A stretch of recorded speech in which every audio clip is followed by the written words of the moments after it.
একজন পুরুষের বউ নাকি মা আগে? ইসলামে কে আগে, বউ নাকি মা? এই প্রশ্নের সরল উত্তর হলো মা। এর হক অধিকার আগে, তারপর স্ত্রী। কেন মায়ের অধিকার আগে?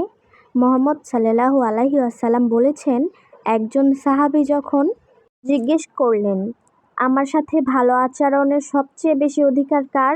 তখন নবী সাল্লাল্লাহু আলাইহি ওয়াসাল্লাম 3 বার বললেন, তোমার মা, তারপর বললেন তোমার বাবা।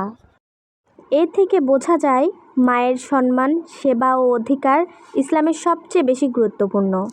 তাহলে স্ত্রীর স্থান কোথায়? স্ত্রীও খুব গুরুত্বপূর্ণ।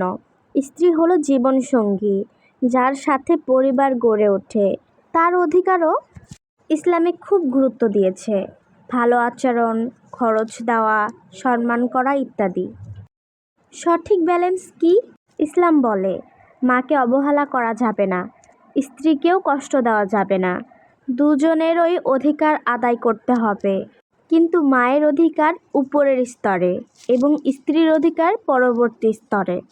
সহজভাবে বুঝলে, মা জন্মদাত্রী, সেবার অধিকার সবচেয়ে বেশি।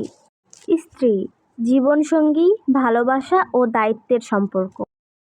সার কথা, ইসলামে মা আগে সম্মানের দিক থেকে, আর স্ত্রী পরে নয়, বরং দুজনেরই আলাদা আলাদা অধিকার আছে এবং একজন মুসলমানকে সবার অধিকারই সুন্দরভাবে পালন করতে হবে।